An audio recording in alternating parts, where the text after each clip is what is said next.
So Sure. I'll pop that on. It just shared with those who said they were going to attend. We might pop it up in the archive section of the website, but other than that, just relax. It won't be publicized particularly. So keep it between us. A couple of minutes to go. 10 of us so far. That's great. We're just expecting a small group today. I'll just put a mention in for who's funding this in a moment so that we can just know where this initiative comes from and provide our gratitude. Then I'll introduce Rupert and Arpit and they can talk through the agenda for today. There will be a part 2 next week as well on Friday, same time on Friday. So we'll make sure that we cover that off. I see quite a few of you already said you're going to come to that as well. But I'll leave Rupert to explain far better than me what this session and that session offers. We're going to run for 90 minutes today, but nice and relaxed. Anybody who knows MKI knows our style very, very much, here, safe place, learning together. Hello, man. Great to see you. How are you? I'm good. How are you? Very well, thanks. Yeah, I just sent Richard a bit cold, but hanging on to the t-shirt for now. You might see me in a sweater. It's -8 outside with snow. Is it? Yeah. In Toronto. Yeah. Goodness me. All right, it's not that cold here. I shouldn't be complaining then. Hey, I've been good to see you. Yeah, wonderful. So in terms of today, as I say, nice and relaxed. You can keep your cameras on, you can keep your microphones on, absolutely fine. If you want to turn your camera off at any points or keep it off, don't feel you need to put it on. You still speak up, even if your camera isn't on. Don't feel that, you can't just grab the mic. I'm sure, there's going to be questions that come up. It's a fascinating area. So let me just set the scene. 16 of us, how nice, what a nice number. This is part of a program of work that Milton Keynes College has commissioned MKAI to do. And it's part of a strategic development fund. So they're paying for this in terms of everyone's time and so on across the 5 months of work that we're going to do. And we're trying to bring AI skills to a wider group of people, particularly around innovation and knowledge transfer and so on. And 2 absolute wonderful people that you see on your screen here said, great, we are happy to be part of the program from Skills Hub MK and jump in and get started and put on a couple of introductory sessions to coding in Python with a machine learning lens. And I said, that would be wonderful. Let's do that. So that's how we got to this point. And then, so those that are arriving today, thank you so much for coming to spend this time with us. For those who didn't catch it, we're recording just to share with those who can't make it today. So please relax. This isn't going to be shared widely. I'm sure lots of questions can be asked, and Rupa will, of course, moderate and run the session so that she, when to speak up and when to listen. 22, a few more people arriving. How lovely. I think we had about 40 registrations, so we're already doing very, very well. Rupa, Arpit, why don't you introduce yourselves, and then I'll do a quick one more welcome, and then we'll jump in. Sure. First of all, I would like to congratulate and thanks all of you. While you could have been doing so many other things, but you chose to join this session, and really thankful for that. And so my name is Rupa Singh. I'm the founder and CEO of AI Beehive. And we spread awareness and education for universities and students in India, and also about data science and machine learning and artificial intelligence, as well as ethics of AI, and spreading awareness across India, so that we are not only teaching the elites, but also reaching out to underprivileged students. And we are on the mission of impacting more than 1 million students, so that it should be the artificial intelligence. It should not be only confined to the tiny elites, but everyone should be able to leverage the benefit of AI. And this is what we are doing since past 7 to 8 months. Also enabling teachers, enabling professors, of universities of India, so that they could impart knowledge to their students with the right roadmap, as well as ethical consideration, keeping in the ethical considerations of AI. And this is what we do. And so along with me, I have Dr. Arpit Yadav. So he would like to introduce himself. Thanks, Rupa. A very good evening to one and all, according to India timing. I please confirm my voice is clearly audible to everyone. Despite you being on mute, it's magic. Okay. I'm only teasing. You obviously got 2 logins, haven't you? Yes, I'm from the 2 login. So voice is audible? Yeah, please confirm my voice is audible. 100%. Okay, thanks. So my name is Arpit Yadav, guys. I am doing my PhD in machine learning, and I have done my post-graduation program in the artificial intelligence and machine learning from the Texas University, USA. Currently, I'm working as a senior data scientist in artificial intelligence and machine learning in India. And parallelly, I am associated as a mentor across multiple universities across the world and the companies in the India, where I am guiding how to design the curriculum of the data science, machine learning, deep learning, and AI, how to give the step-by-step guidance, what to learn first and what to learn next in order to learn the artificial intelligence technology. Because I have found myself personally at the ground root level, at least in the India, there is no any awareness that how to learn this technology step-by-step process. And I truly believe that any technology in the world can be learned easily if we know step-by-step procedure to learn that technology. And during my session, I will show something very interesting thing to you people also, so that you will understand that what I am talking about. So thank you very much. And I'm waiting for this session. And during my session, you will come to know many interesting things. I'm very much confident on that. Thank you. Those are great introductions. Okay. Thank you so much. And how interactive would you like people to be today? I just want that if everyone is joining from the laptop, if it will be very good. But if they are not joining from the laptop also, so during the session, I'm asking them to do some activity in their mobile as well. Okay. So during the session, they are not a listener. They are going to do activity parallelly along with us, so that session will be an enjoyable session. Today, they are not at all a listener. Okay. Let me clear you. All right. So I hope you got your coffee. This is not a switch off time. This is a switch on. Pay attention. Wonderful. Thank you for your introductions. We're up to 29 people now. This is a wonderful group, a great number of people to learn together. We're going to take this journey now for the next 84 odd minutes. Can't wait. Looking forward to it myself. Do you want to just go through the agenda today? Reminder of the timings and what we're going to be doing at which point? Sure. First of all, I would like to welcome each one of you. I can see Karen, Dr. Siddiqui, Richard, and Paul, and Henry, Odelia, Jessel, Satpal, Himanshu, Lubna, and so many people. And it's really great to see all of you. So I want that this session to be interactive, and we'll be asking you very simple questions, and you need to reply your answers in the chat window. So how many of you have fear about programming? How many of you have ever done programming in your life? Please write your answer. If you have done, if you have any experience with programming in your life, please type in me or yes in the chat window. I've seen some pretty quite a bit of expertise in the people that are attending this, actually, which is fascinating. It looks like quite a balance of people, actually. I see some data scientists have joined us today, which is very exciting. I'm a programmer for the last 20 years. Okay, amazing. Richard says yes, no.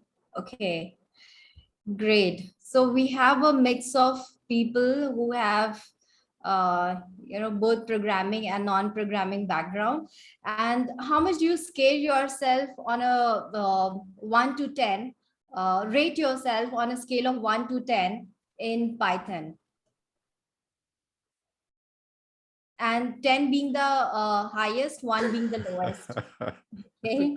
That's a lot of zeros. Okay. Henry No worry, says no worry. 1, Still Paul better says than me. 1.66. Okay. That's interesting. Jaisal says 3. Great. Rima says 1.66. Great, great. Richard says 3. Great. So don't worry at all if you have never done any programming in your life. So you don't have to worry about. We'll be teaching you from scratch, and this is a beginner's course. So this is not for somebody who is an expert in Python. This is a beginner's course, so that we can teach anyone from scratch, and we can do a lot of hand holding to them, starting from installing Python libraries and Anaconda software. So let's get started, and Arpit will take from this onwards, and he will teach you how to install Python, how to Yes, install yes. Anaconda software. Sure. Directly before jumping into the directly installation part, I would like to share some very interesting thing regarding the Python language. So I'm starting my session. Before starting the session, please confirm my slide is visible or not, and my voice is clearly audible or not. Please confirm. Rupa, can you please confirm? Yes, it is. Okay, thank you very much. So I'm starting my session. Thank you very much. A very good evening to one and all present over here. I welcome all of you on the 2 days Power Pack wonderful session on Python coding used in the world of machine learning. First question I want to ask you that whenever we are learning any new technology in the market, always ask 3 questions to yourself. 3 questions. Whatever you are learning, always ask 3 questions to yourself. What are those 3 questions? The first question is, what is this technology about and why it is so much famous in the market? Second question is, why all multinational companies are using this technology? What are its impact on our day-to-day life and its applications in the market? And the third important question is, what are the skill set required to learn this technology? And after upgrading that skill set, what are the opportunities for me in multiple terms, in terms of job, in terms of startup, or either in terms of research area? My name is Arpit Yadav, and I'm working as a senior data scientist, and I'm pursuing my PhD in machine learning. Today, I am going to guide you about the Python in so much easy way. It will be a totally fun-loving activity that might be you will start loving the Python from today itself. And those who are having the fear of programming as well, they will start loving the programming as well. So let's start the session. I am going to give the answer of all these questions in a very quality way, step-by-step process. So before going ahead, I would like to say something about my background in detail. That I have done my engineering in electronics and telecommunication engineering, and I did my master's in nanotechnology, VLSI. As I said, currently I am pursuing my PhD in machine learning. I have completed my post-graduation program in the field of AI ML. I am having the total 11 years of experience. Parallelly, I am having the 8 years of experience into skill development training across the world. I am an international speaker in the field of artificial intelligence, machine learning, deep learning, and AI. I have filed 4 patents till date, out of which 3 Indian patent and 1 Australian patent in the field of AI. I have published so many international journal publications, but in the field of AI, I have published 7+ international certifications. I have done 70+ certifications in the field of Python, data science, machine learning, deep learning, and AI. About my industrial association, I am mainly working as a senior data scientist at INSOF Bangalore and Chief Technological Officer at AI Beehive Bangalore. This is my main association. But parallelly, I am associated with multiple universities and the companies across the world as a mentor, where I am guiding them how to learn the artificial intelligence technology in a step-by-step process. So these are the various companies and the universities which I have shown in this slide. And after that, whatever the small contribution I have done till date in the field of research, I have been awarded with this 4 award, which motivates me a lot to do something better for the society. In that, I have been awarded as an Inspirational Scientist Award in the 7th VD Good Conference in the field of Engineering, Science and Medicine. Again, I got the award as a Excellence in Research Award from the Progress Global Foundation Award 2020. Again, this award I got for my one patent in the field of AI technology. And this award, obviously recognition motivates a lot for a person to do something better. After that, I have received the award for designing the curriculum across various universities in the India. I received the award as Best in Innovation Training and Design Award from the International Association of Educators and Corporate Trainers, IAECT Award 2020. And then finally, I received the award as a Best Corporate Trainer. So this is a small introduction about me. Now let's start the today's main topic of the discussion, that why to learn the Python language in the today's world. And the best roadmap I am presenting in this slide is that related to AI technology. I will come on Python on the other technologies as well, but related to the AI technology because our heading is machine learning and the Python coding. So please concentrate this slide. This is the step-by-step procedure to learn the artificial intelligence technology. I will explain this slide by taking one example. Consider that artificial intelligence is the 5-floor building and my destination is the top floor, 5th floor. How should I go to the 5th floor? So my question to the participant is that, how should I go to the 5th floor? Shall I directly go to the 5th floor via shortcut technique, or how should I go? If I want to learn the AI technology with a very quality aspect, anyone can give any answer. How should I go to AI? That is on the topmost floor. Any answer? Step by step. Step by step, obviously. So this is the step by step. Our very first floor in the field of 5 floor, what I'm talking about. That first floor is called as the floor of languages. There are many languages available across the world that are Python, Java, C, C++, MATLAB, Ruby on Rails, and so on. More than 10 programming languages available which is used in the field of AI. But out of all those 10 programming languages, Python is on the top of the chart. More than 80% of the market of the world in the field of AI is now captured by the Python language. Hence, it is very necessary for us who are working as a artificial intelligence expert in the industry, they should know the Python. So first floor, we are going to learn the Python programming language, which is a very starting process to learn the AI. After learning the Python, on the second stage, you are going to learn the data analysis using the Python. In the data analysis, whatever the data we are capturing for the project in the world of AI, we are going to prepare that data in the second stage. And that data we are preparing with the help of Python language. Once we learn the data analysis on the second floor, then the third floor is called as the machine learning, the world of predictive analytics. And the output of second floor is given to the input of third floor. That is, output of data analysis team, that is data science, is given to the input of machine learning. You will understand machine learning only when you will understand data analysis. So on the third stage, you are going to learn machine learning with the help of Python language. And after learning machine learning, there are certain drawbacks of machine learning, which is overcome by the deep learning. And once you learn the deep learning, then the door of AI will open.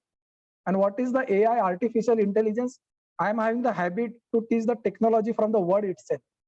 Artificial intelligence. Break this word into two parts, artificial and intelligence. What is our responsibility in company? That we have to provide intelligence to the machine artificially. In other words, we have to create intelligent machine which behave like human. That is the meaning of AI in a single line. We have to make intelligent machines or softwares which behave like human. That is the world of AI. So this is the step-by-step procedure to learn the AI technology, in which it starts from learning the one programming language, and that is the Python. You can learn other programming language also, but Python is on the top of the chart, very, very famous. Once we came to know this, okay, so this is the chart where we will be doing the data analysis using the Python. Once you learn the Python language, then you are going to learn the data science packages in the world of data analysis, which is again made in Python. After that, you will learn some mathematics and then data cleaning steps. By combining all this process, you can do a data analysis in the world of machine learning. But at the end of the day, again, the thing is that we are totally dependent on Python language, because all these activities we are going to do with the help of Python. So by knowing this, there is so many questions coming in the mind of many people when I am giving talk across the world. And their favorite question is this: whether it is possible for me to learn Python or not. I am from the non-programming background. This is the favorite question of the participant. And they are having this confusion that I am an experienced person. I am having the 10 years of experience from XYZ field. And many student community is having the doubt that I am from XYZ background, whether it is possible for me to learn this Python and data science or not. And if it is possible, then what is the right time to learn that? So I am having very interesting thing to show you people. Might be you people get motivated by looking this. That interesting thing is this.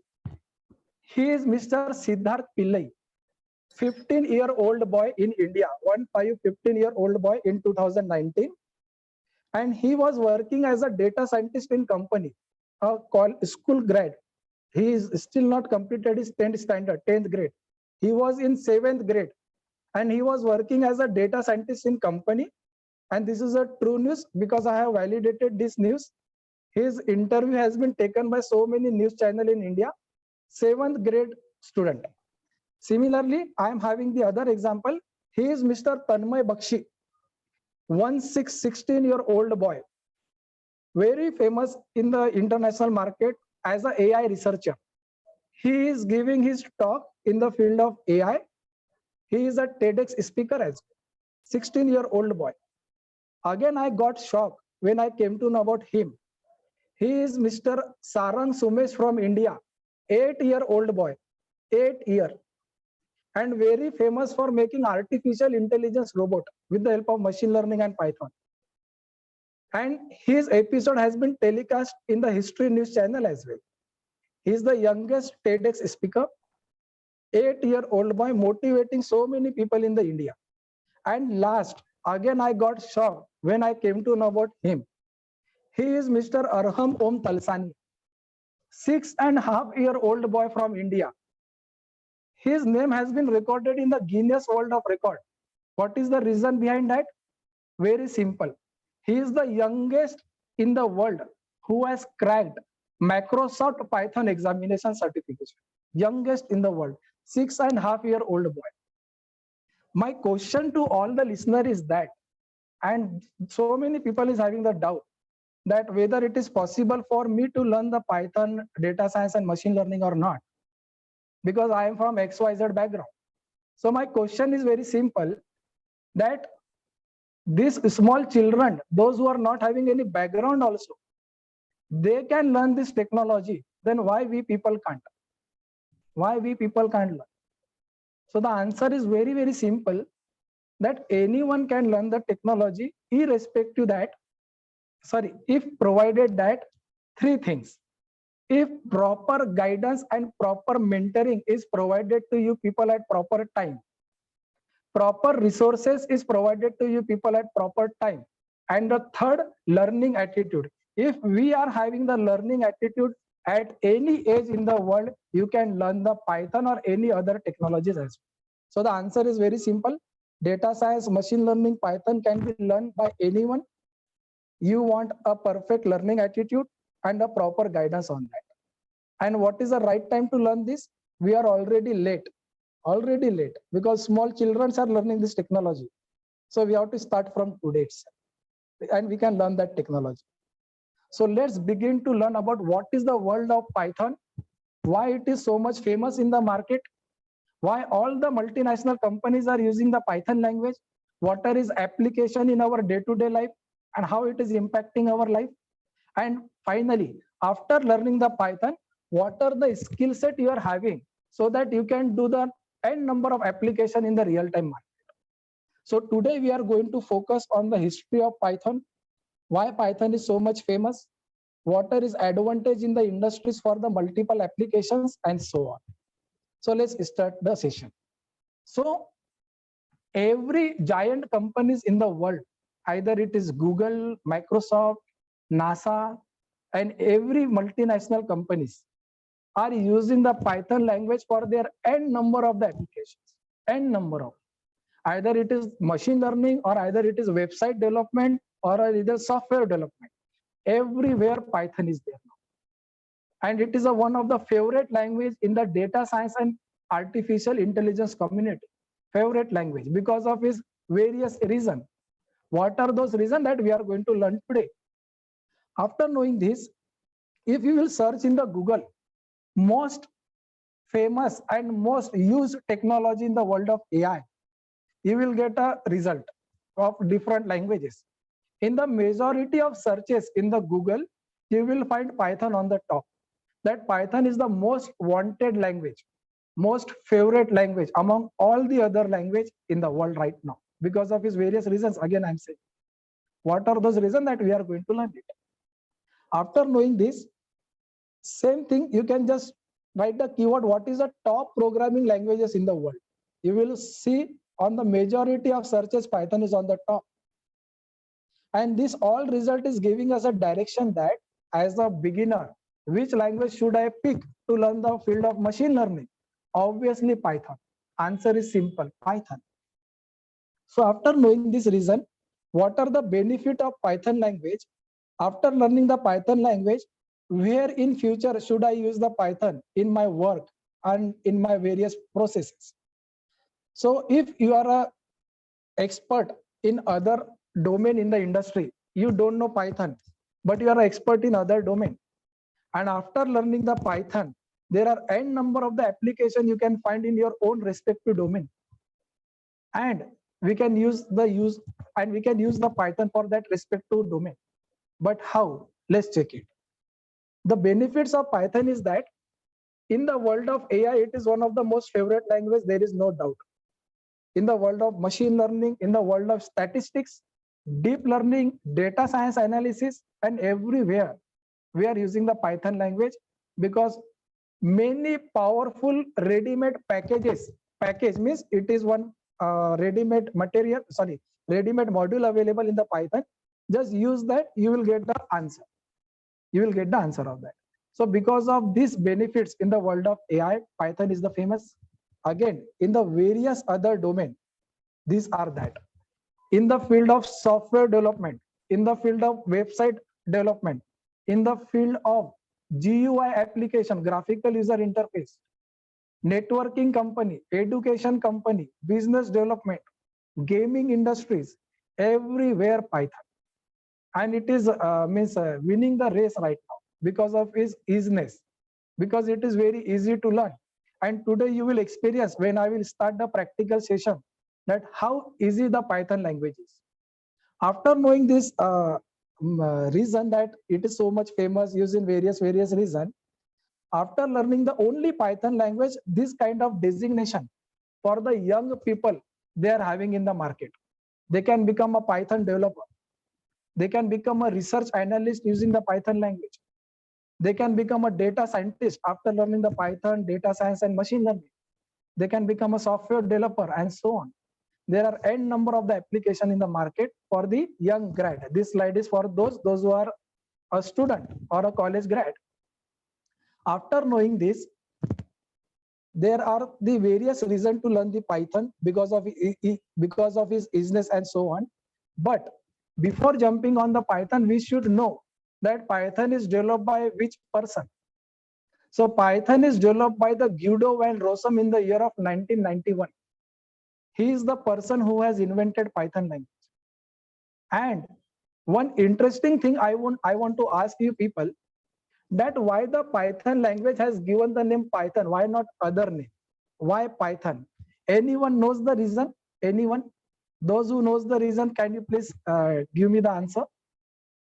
Why the Python language has been given a name Python? Anyone? or either you can write down in the chat window yes or no. Either you know the answer or not. Arpit, Why what do- comes on top of my mind that as Python eat, rest of the small snakes, maybe this language, would undo all the previous languages. No. This is not the reason. Okay. Very interesting reason why he has given the name Python.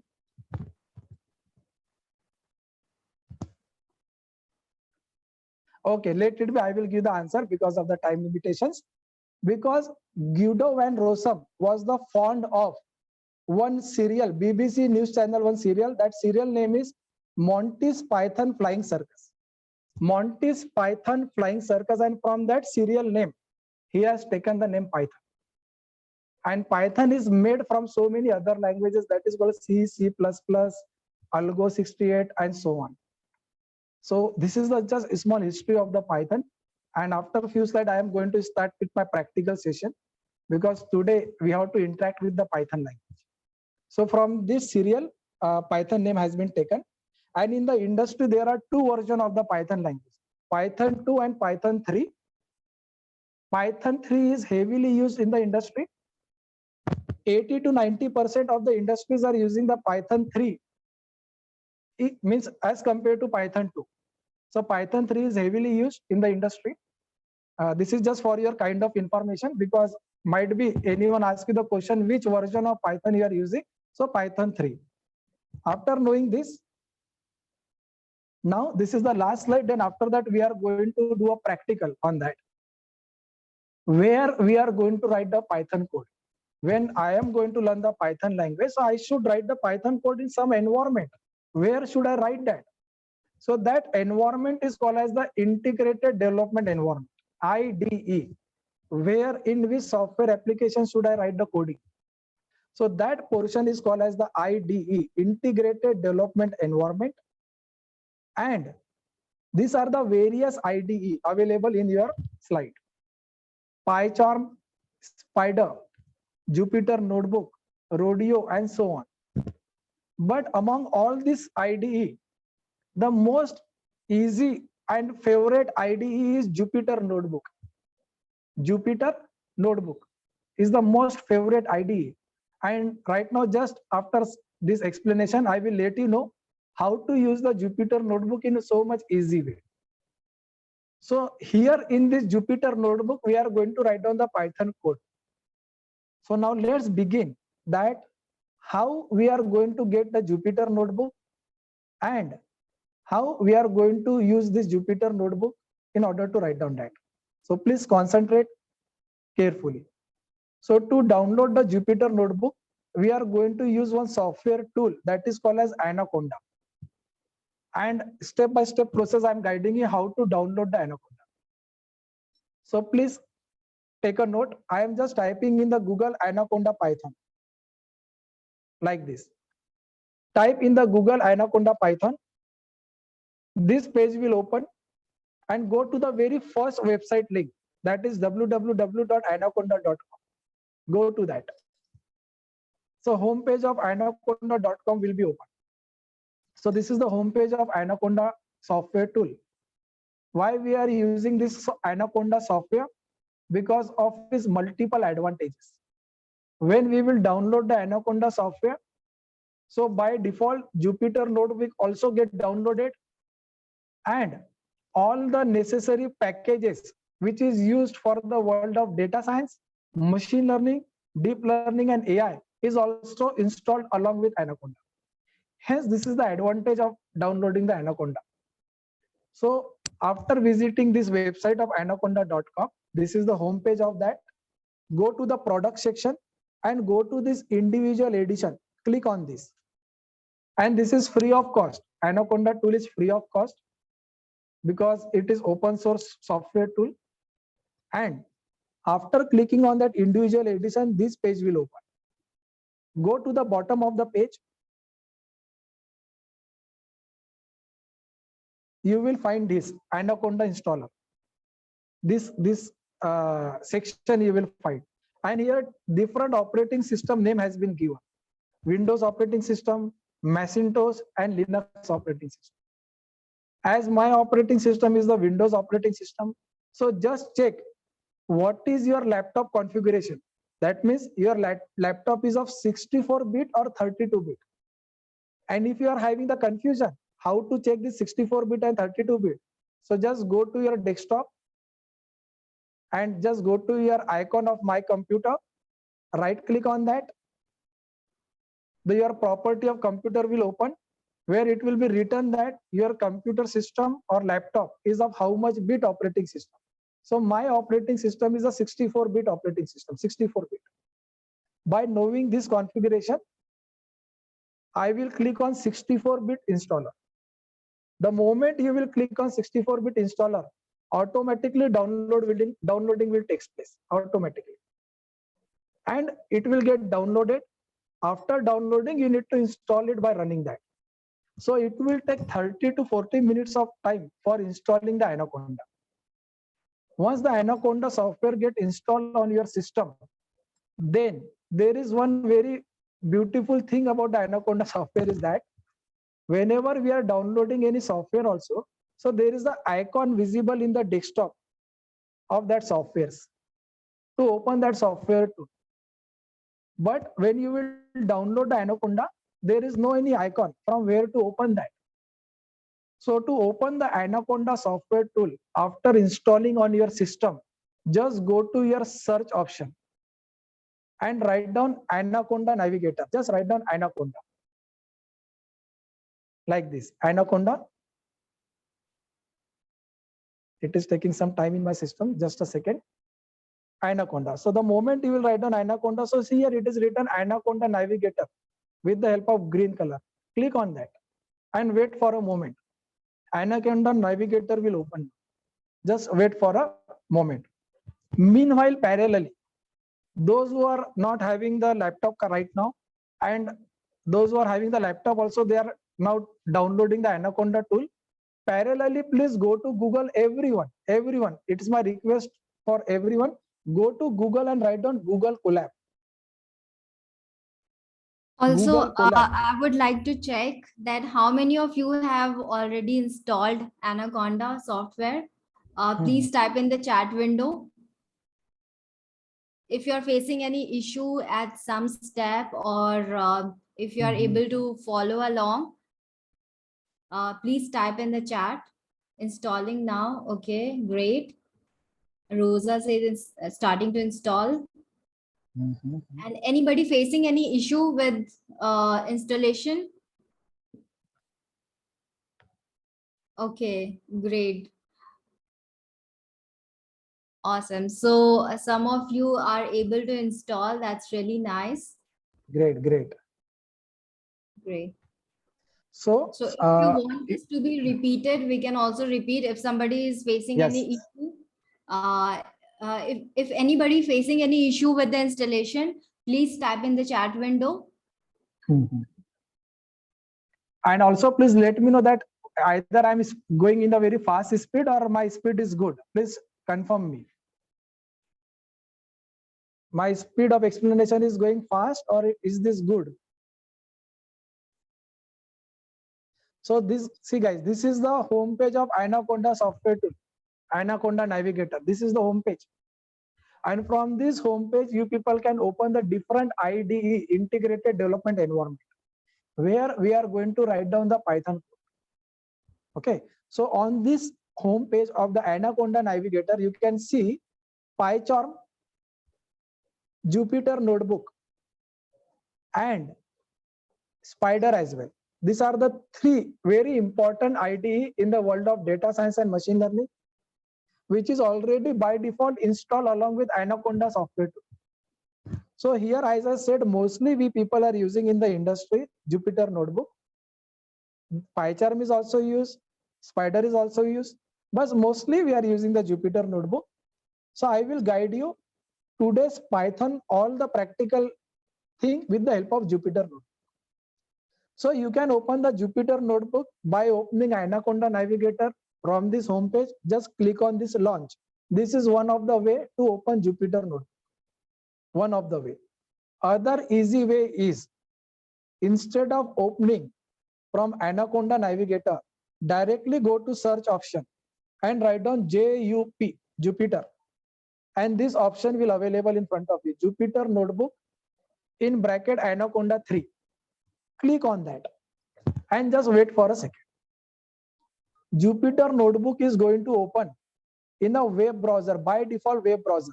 I have already opened that, so I will close it and I will open it again for you people so that you can understood that.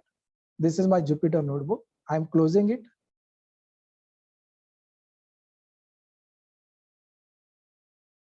And I'm opening it again.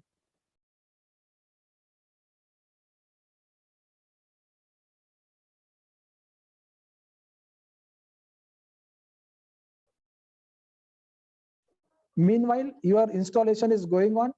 Again, I'm saying that it will take 30 to 40 minutes of time for installing the Anaconda.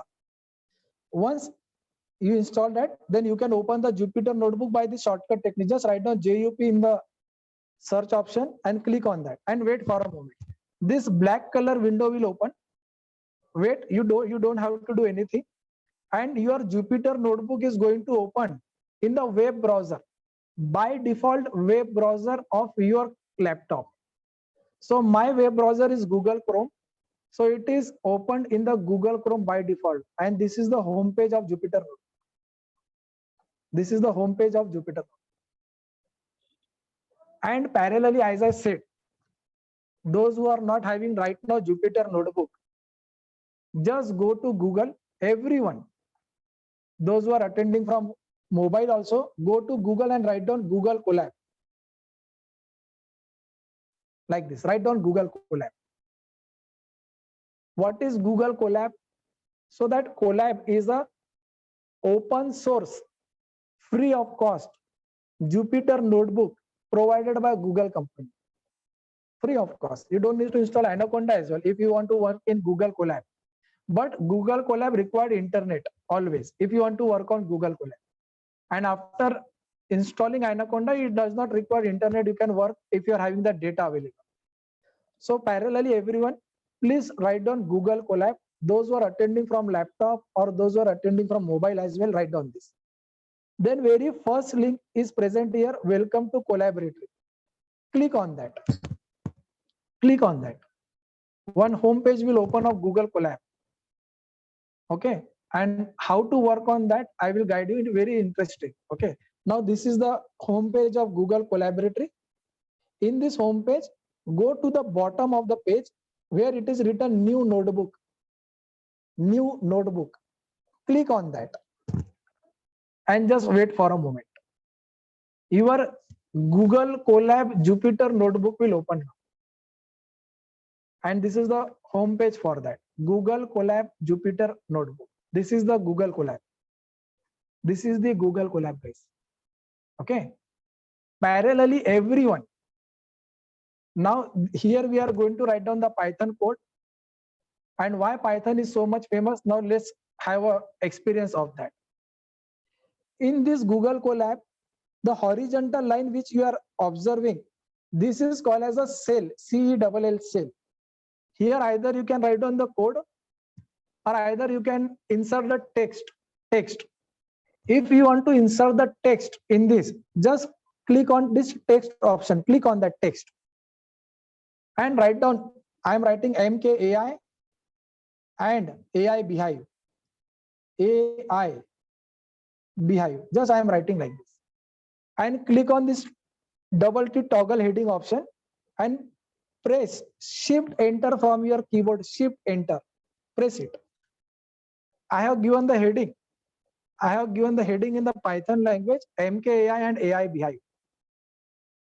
After giving the heading, now to start learning the Python language, the best thing is that use the Python as the calculator.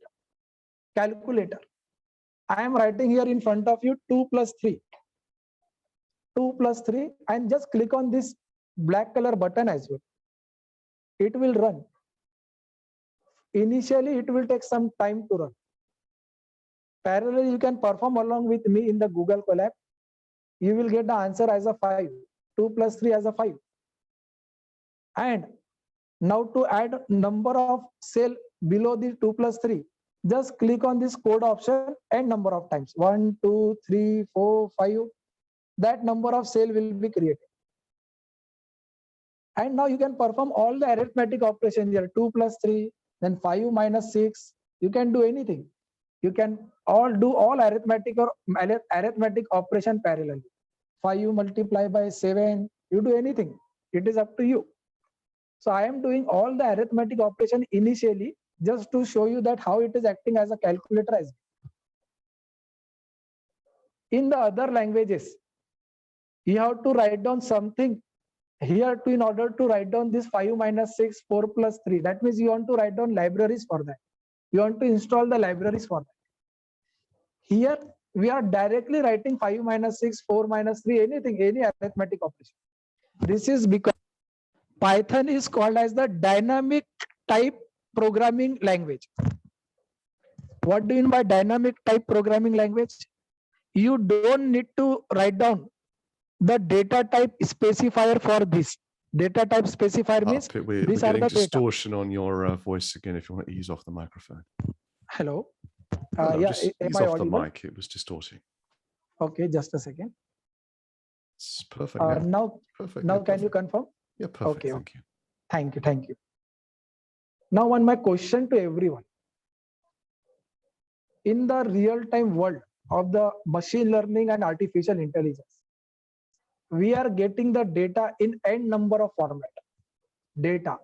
Either I will get the data in the form of number, I will get the data in the form of images, I will get the data in the form of audio, video, or any other. That means textual data, text data. Whenever we are getting this data, so at the end of the day, we have to convert all this data to number only. Because here all algorithm and computer system understand only number. So what kind of data you are getting? What is the type of that data is called as a data type in the world of Python and other languages as well. What is that type? So if your data is of number type, in the number also either it is an integer value, float value, or complex number, and so on.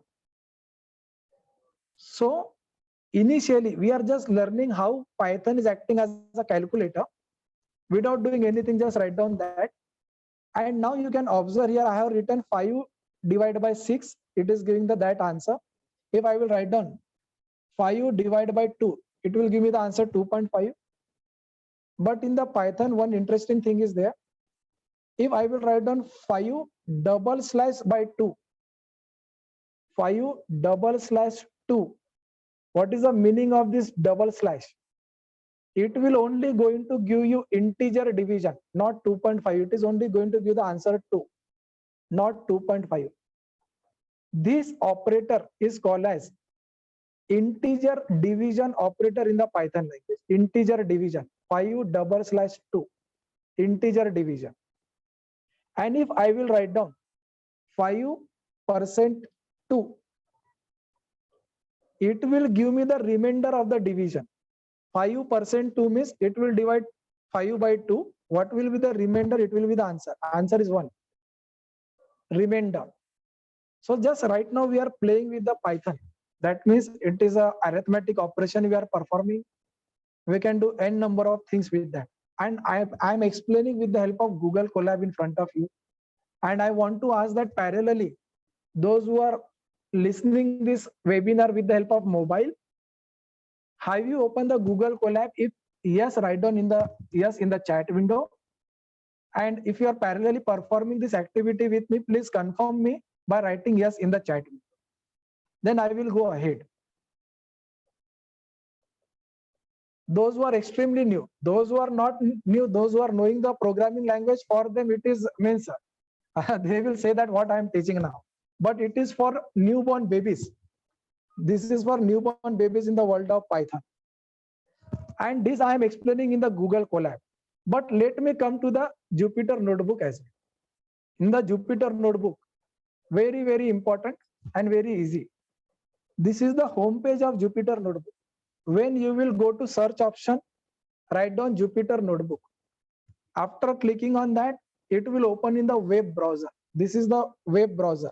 I am getting this here, localhost 888/3, and this is a Google Chrome.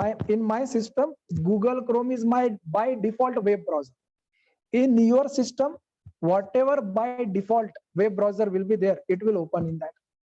So this is the home page of Jupyter Notebook. Now in this home page, you will observe that n number of folder. This is called as whenever we are installing our software in your system. So by default, it will get installed on C drive, programming files by default.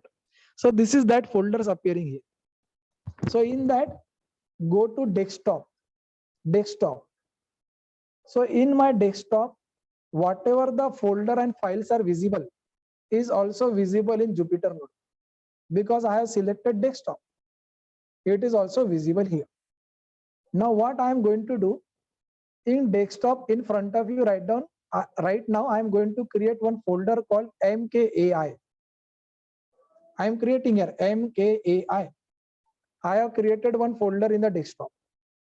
Now just go to your Jupyter Notebook.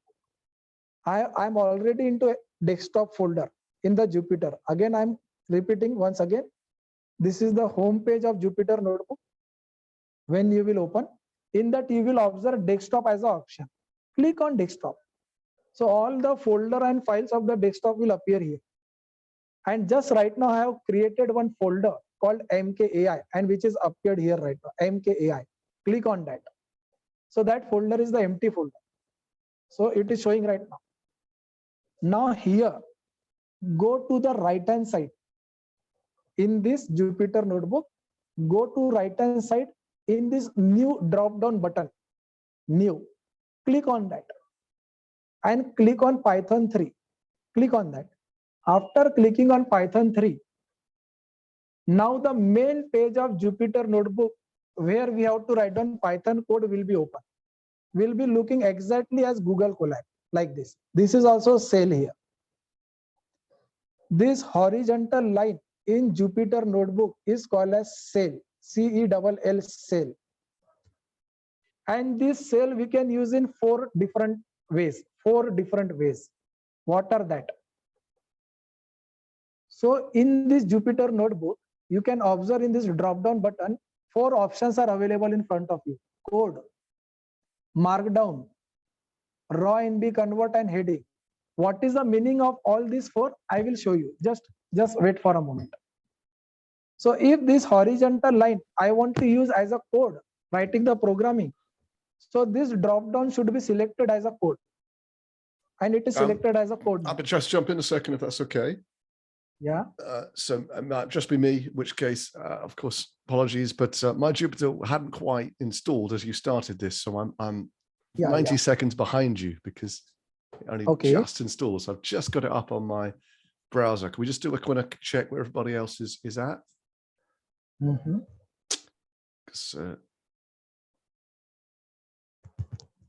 You people all are performing on Google Colab? I don't know. Did I miss something? We jumped from Google Colab to Jupyter, right? Yeah. First of all, we have to have explained, the Anaconda installed to do that, right? Yes. After installing Anaconda, I am just explaining you how to operate Jupyter Notebook as well. I have shown you how to operate Google Colab. Now it is here, Google Colab. You can write down n number of things here. I am right now switched to Jupyter Notebook to explain you that also. Any confusion? So please let me know. I can repeat it again. Yeah, this is Paul here from MKAI. I just wanted to suggest we take just slow down for a minute, maybe just 2 minutes, see if anyone's confused, see if anyone's having trouble installing, otherwise you're running too fast. So maybe just the feedback as a facilitator would be just go a little bit slower. Okay. I will go slow, okay. But also just for the moment, let's just check in the chat. Is anybody a bit lost? It's really okay to say if you haven't been able to download something. We want everyone to get the benefit from this session. So let's just check in with everybody here. Yes. Please let me know, because up to this, if you have opened that, then we will enjoy the Python. So we've still got several people saying still installing. So that's one from 2 people. We've also got Pooja saying, I have installed, but the options I'm getting are limited. Okay, I will explain from initially. Sorry, and someone else is saying how to get to Jupyter. So I think Yeah. otherwise those people, we're going to lose those people's Mhm. understanding if Got we it. can't deal with each of those. Okay, okay. So I am again repeating from very scratch. Now I'm explaining you the portion how to open Jupyter Notebook.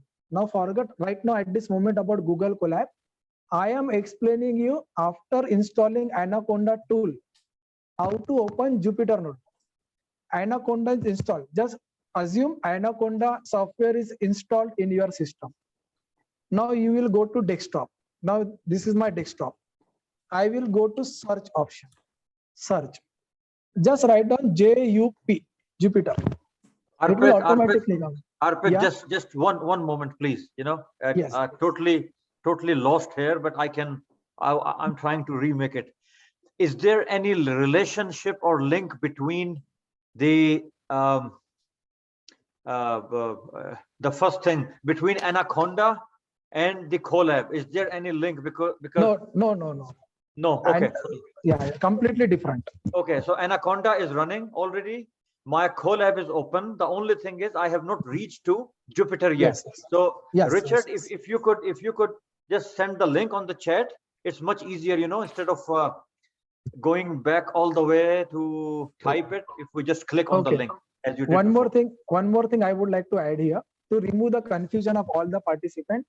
Right now I have shown you two ways. One way is Anaconda software tool. From that Anaconda, we will going to open Jupyter Notebook where we will write down the code. This is one way. Second way is Google Colab. Okay, this Google Colab which we have opened.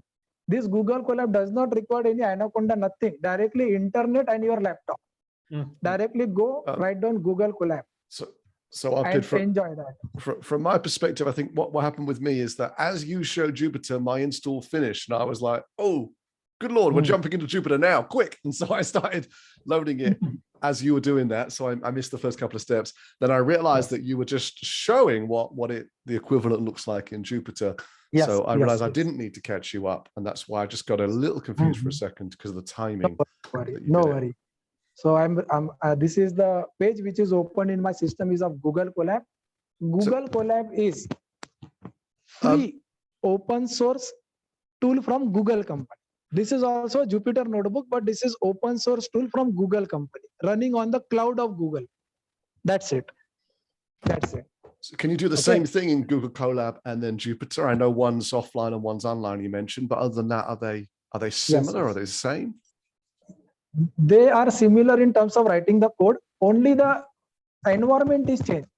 One is Anaconda software tool, okay, and one is Google Colab. Two options. Google Colab is of Google company. So right on, I have written in the front of you in Google Colab. Okay. I have not installed any Anaconda. Forgot about Anaconda now. I haven't installed Anaconda in my system. I directly went to Google and written Google Colab. After this, I am clicking on the very first website name called Welcome to Collaboratory. Click on that. And for this purpose, internet is compulsory. Okay. After that, go to new notebook, click on that. So the page which is going to open now, this is called as Google Colab Jupyter Notebook. Okay. Google Colab Jupyter Notebook, and here you can write down the code as it is. Okay. There is for writing the code purpose, for the writing the code in Google Colab also and in Anaconda software tool also. Everywhere it will work. Only environment is different now. This is Jupyter, sorry, this is Google Colab in front of you. Okay. Let's check if anybody has their Anaconda installed. So, Mine's up and running. Yep. Who else is who's got it going? The link's in the chat if you want to get it started, but it's going to take you half an hour or so to install it. So don't fret in this session. Yes. But get it going. For next session, we can work on Anaconda and Jupyter Notebook, but just to get started and how Python coding with Python works and how just to understand the environment, Python environment, we are working on Google Colab today. Yeah. So, okay, so you don't want us to use Jupyter today because I think there's some people no. Just, Okay, just okay. want to get the So- install Okay. done, completed, banked, and now we go So no back worry, no into worry. Google Colab. Yeah. Is that right? Got it, Yes, got so we just wanted you to install Anaconda software so that you have this Jupyter notebook. And so let this install and we can work on Jupyter notebook for the second session, for Sounds the great. second workshop. And today we will be just to get a hand holding on, or just to have, hands-on on Python. We will be working on Google Colab today. Okay, All right. okay. So So, yeah, so thank you, Arpit, and I will be taking the session from okay, here. okay. onwards. And we'll be doing a lot of, just a second, let me share my screen. Okay, so please confirm if you can see my screen. We see it loud and clear. Okay, great. So this is what I have in Jupyter Notebook, but you can also perform these actions on Google Colab as well. So let's first write down the first Python code. So as right now you saw with Arpit that it is so easy to perform arithmetic operations with Python. And let's see how we can write down the first Python program. So here, if you want to take the input from the user, for example, enter your name, enter your company name, or enter your age. So what we have to do is we have to define a variable called name. And all these things, variables, identifier, keywords, all these things, we will be learning in the next session. So just to get started, create a variable name, that is name, and equal to input. That helps you to take input from the users, and then within parentheses and within double quotes, write down, enter your company name. And since I have written company name, you can also enter your name. Then print welcome from. So this gives you the this displays this particular within the double quotes, this displays on your screen, and the name, whatever name that you have given here, that will be written. So when you do shift enter, this will give you a prompt. Here you can write down like AI Beehive or MKAI, and shift enter. And here you get the output as enter your company name, MKAI, and welcome from. So this is what is displayed on the screen. And the name that you have given here, it comes, it displays over here. So I will just write down this, give you this in the chat window so that you can perform this. Yeah. Thank you, Richard. You can perform this in your Google Colab. And once you have got this output, please confirm yes, and we'll go ahead with another one. So I've put that in, and I've got the buttons that are turning, buffering perhaps might even be the right word. And then underneath it's written MKAI, then there's a blank box with a cursor flashing in it. How many mistakes have I made? Okay, was that a mistake? I don't know. Is that what it's supposed to do? Do you want me to share my screen? For me, Will, okay. Will, what have you For got? Will, it's fogged. Okay, great. So you just have to do shift enter with your Jupyter, with your Google Colab. Okay, awesome. And here you get this prompt and you can write down the name. And then again, shift enter. And this is how you get the result. Okay, awesome. So now we will see the markdown command mode and markdown cell. So how we can get the, how we can write down the comment and markdown cell. So here, this is, as you can see here, this is the blue color, which denotes as the command mode. And the green color, if you press enter, it gives you the command mode. and then enter, sorry, it gives you the edit mode. So here what you have to do is just write down, just press M, which gives you in the command mode. If you're able to follow along.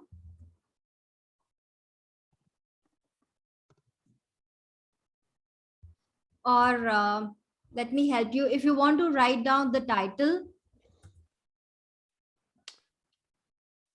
Okay, so we're just moving at slightly different paces here. Just want to recap very quickly, Rupa, on that. So Rupa, this heading will not going to work in Google Colab.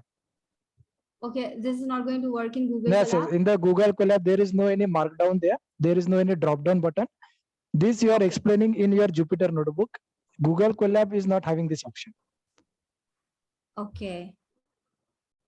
All right. So you can explain it tomorrow. Okay, sure. So we can work on this on next session for Yeah. on Jupyter Notebook, right? Yeah. You can go to Google Colab.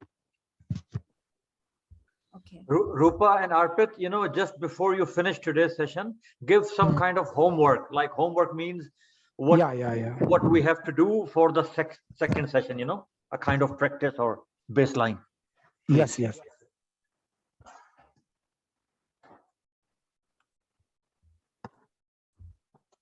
Sure.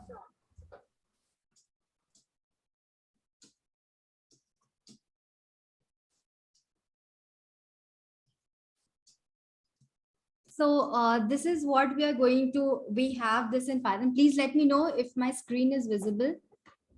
And if you can see this mind map. Okay, so this is what we have for Python. And here we have completed programming languages and application and installation of Anaconda. And then we have parts of Python, which is identifiers, keywords, statements and expressions, variables, operators, and all these things we are going to learn in second session.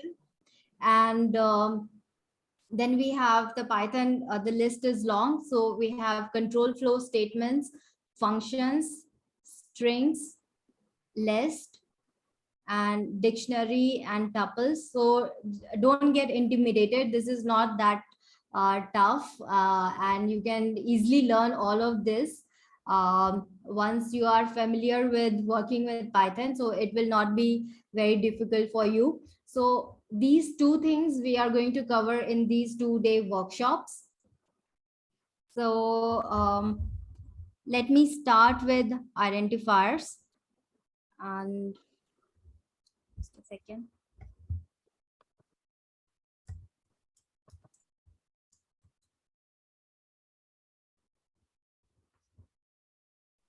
Mahbub, you have a question? Yeah, sure. Yeah, I mean, just one quick comment. You know, it was an excellent intro, an excellent like first quote of whatever. But Rupa is still, you know, like if you are, or if someone is not into programming means in writing the real codes. Okay, so it still has to go with all these deep learning of Python. I mean, to have an idea is an excellent thing, but if you are not writing codes, if you don't have to write the code, even then do you have to go through this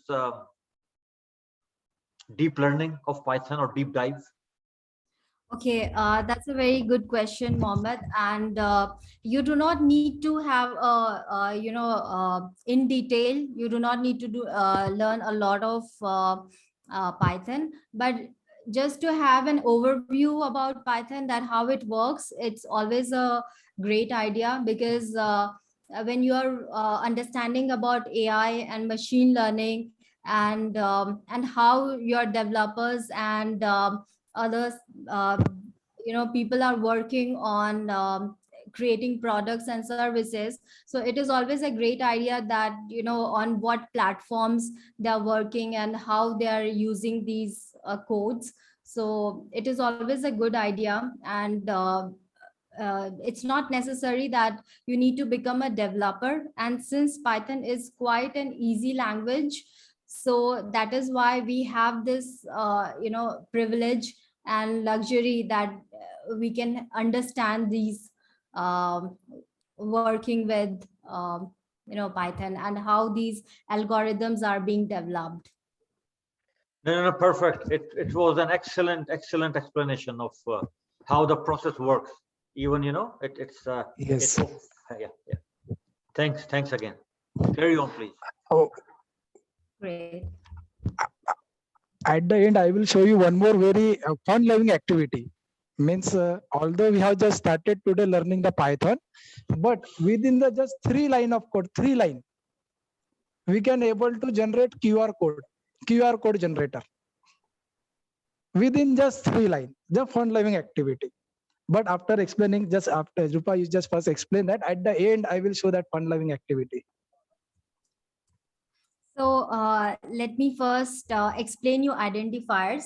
And identifiers are used to create variable names or class name, function name, or any object name in Python. And there is a method to create identifiers. So it can include alphabets A to Z in small case or in uppercase, or the digits 0 to 9 and an underscore. And the method to create the identifier is it can start with alphabets or an underscore, but it should never start with any digit. So it will show you an error. Rupert, do you want us to be doing this? Or are we just Yeah, watching sure. you? No, I'll just give you one example, and then you can, I will ask you to create identifiers on your own. Okay. So like hello 1, 2, this is the correct identifier. Or another identifier is, you can also write down hello 1. Okay, sorry.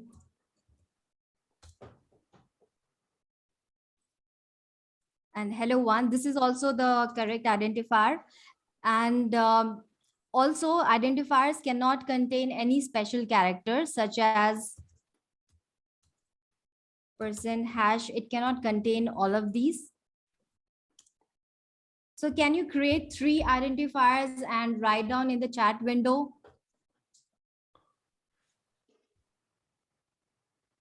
Okay, great. And please also create that in your Jupyter notebook.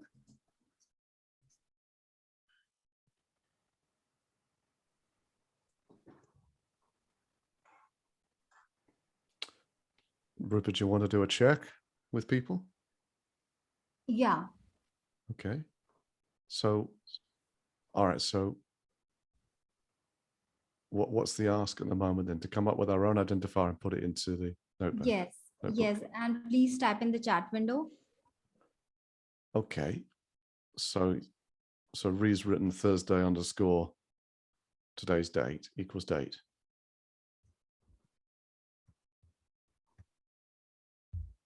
Okay, awesome. So, and how do you check whether the identifier that you have created is valid or not? So let's find it out.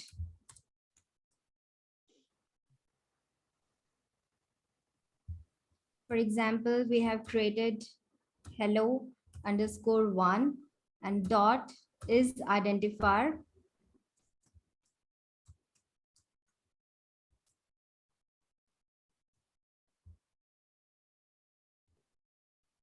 So hello _1, just a second. Why have you put _1? I don't see underscore above it. Rupa, quick question. Yeah. So I have tried couple of like 3 or 4 and they all came as an error. A question to you, like when we put something like you say identifier or data, is it like it's the basics of code, right? It's something known which we put. It's not something random that we do. Apart from the exercising which we are doing now, when it's the actual real world, real working, then we know what we are putting, correct? Yes. So these identifiers are rules to create variable name or function name or class name. So that is why we create identifiers. No, I was just trying to relate this exercise with actual, like practical work. Yes, yes. Yeah. One simple example I would like to give here. Suppose let's take an example. I have read a real-time data. Okay. That real-time data I need to store somewhere in this programming. That is called as a variable. That data what I am reading, I need to store in one variable. So these identifiers are the rules to write down the variable. How to declare your variable? These rules are identified. If during the writing, if I am unaware of writing the variable and I have written 9a, so 9 is the such a rule that where we are starting a variable by writing number, which is not allowed. Hence, you will came up with error. Hence, Rupa is teaching that only identifiers is the rules to write down the variable. And these variables are used to store the real-time data. And variables are or should always be the numbers. Correct me if I'm wrong. No. Yeah, you are wrong here.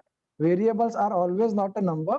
Here, Rupa is explaining that variables means you can start the variables with either alphabet or either underscore. You cannot start with a number. So, Rupa, can you show any example which you can start with a number?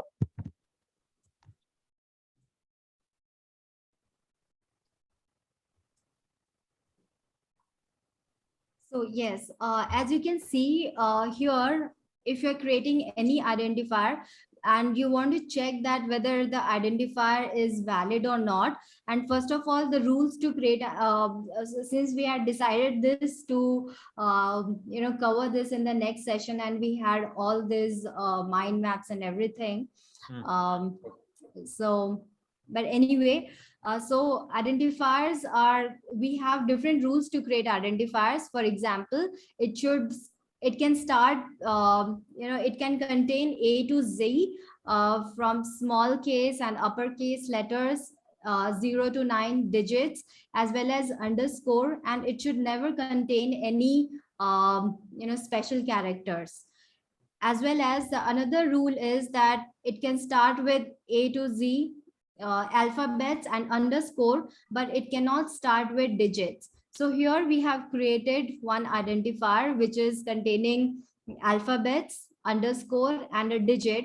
And if we check this, that whether it is an identifier or not, so it gives us true. When you run this piece of code by doing shift enter or clicking on this button, it gives us true. And if you're creating another identifier which starts with digit, and please make sure that you are mentioning it within double quotes,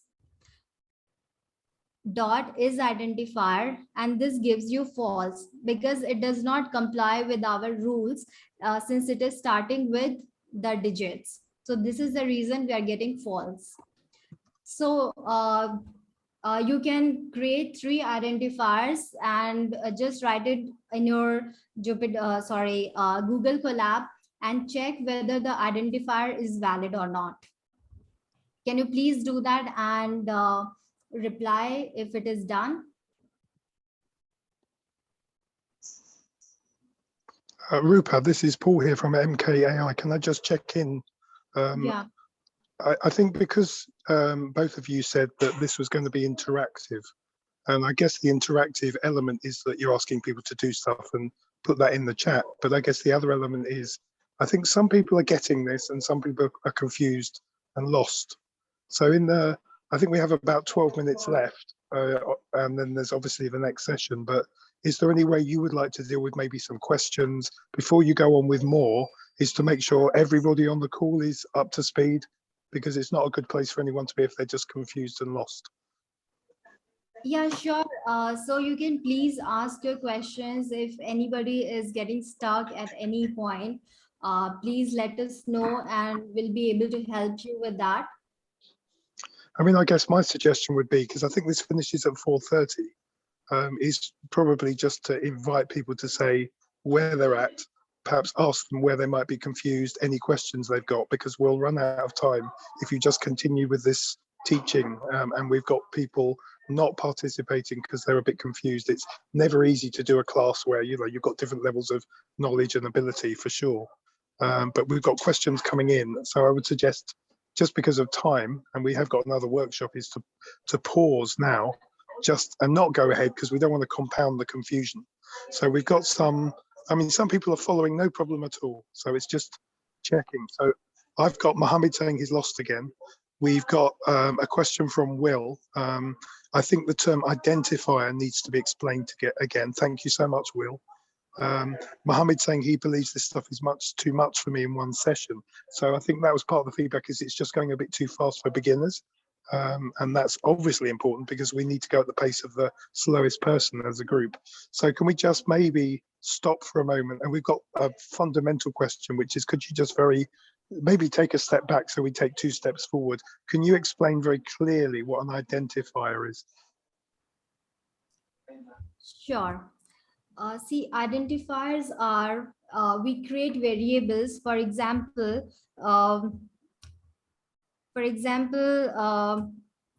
if you're writing A equal to 1, right, or B equal to 2, here A is a variable and B is also a variable, and we are assigning value 1 to this variable A and assigning value 2 to this variable B.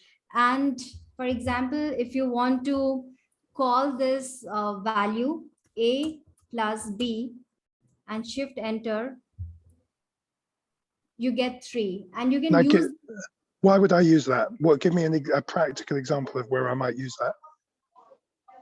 Yes, because instead of writing 1 and 2 every time, you can just call these variables, and you can use it multiple times. So A Right. might be 3,000,027, for example. So rather than writing 3,000,027, I can write A. Correct. Okay. Okay, now could you just give us one example from the real world? People are in businesses, they're in different organizations. When might just that basic thing be useful to me? Okay, for example, price of any product, maybe price of a Nike shoe, maybe, okay, which is $500. This is what we Okay. can. Okay, so or maybe the product name, which is product number would be 1, 2, 3, 4, and it is $500, right? So every time if you're using this particular code, you will get this as $500. So this is how you can use it, and it will create less confusion. And yeah, so that is the use of using variable instead of the values. So is that like Excel, where I put the price of the shoe into box D4, and then I can use D4 in all of my strings and calculations? But of course, if I change the price in D4, it updates all my calculations later on, or is that not correct? Yes, yes, right. So you can change the price of 1, 2, 3, 4. So for example, I'll tell you, variable is like an employee name. Employee, for example, or employee data can contain, and it is used to create list, tuples, or any data set also. For example, if you want to mention the age of an employee or the name of an employee, the job role. Sorry, Rupert, too fast. Okay, You just said sorry. employee name, and then we changed immediately. The sentence wasn't even finished. You just got halfway through it and then changed the sentence. Let it be employee ID. It can include age, name, job role, or company name. Sorry, company name.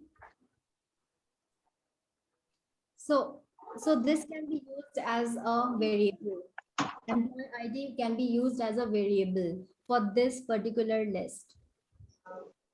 Everyone get that? Can I just add something, Richard, if we are okay and Rupa is okay for it? Sure, sure. Yeah. So I think important what is there is when we say A equal to 1 and B equal to 2, as the name suggests in programming, these are called as variables. They can have a default value, which is set at the start, and you can keep changing them. That's why it is variable. If you set the value and use it as it is called as hard coding. Yeah. So this is the main use, Paul, which you asked. Why do you need variables? The reason is we do not want to hard code a value. We want programming to take inputs which can change. And these variables can accommodate that. They can take a default value, they can be set without a default value, and they can be set by giving a prompt to the user, like we did for the name. So they can take any value, and especially with the dynamic, variable types that Python can handle, it can decide on its own at runtime when the program is running, whether it is a string, whether it is an integer, etc. Unlike some of the programming languages where you have to tell much beforehand whether whatever you are entering is going to be a string or an integer. So you have both the flexibilities. One is not deciding what type it is and letting the compiler, or when it is being run, it decides on its own. And plus, you can keep changing the value.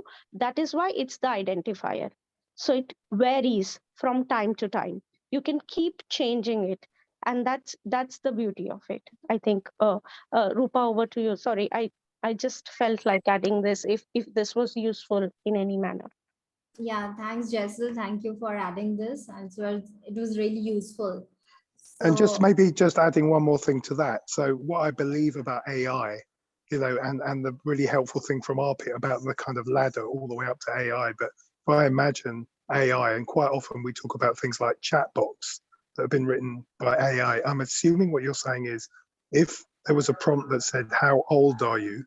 At this stage, you could put, I'm 55, or you could even type in, I feel too old. And it could be possible to create a chatbot where you get a humorous response, or you could use that number for a calculation, and it allows you to do both. yeah, perfect. Exactly. I think you got it, Paul.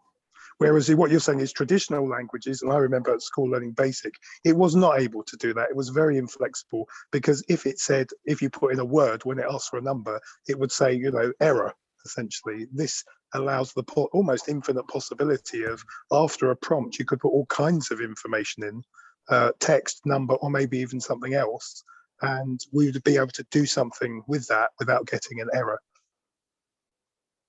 Correct. Thank you. Thank you. So, yeah, anybody has any question? And I think it's too overwhelming for this first workshop. And today we'll keep up to this. And next session, we will learn more about variables,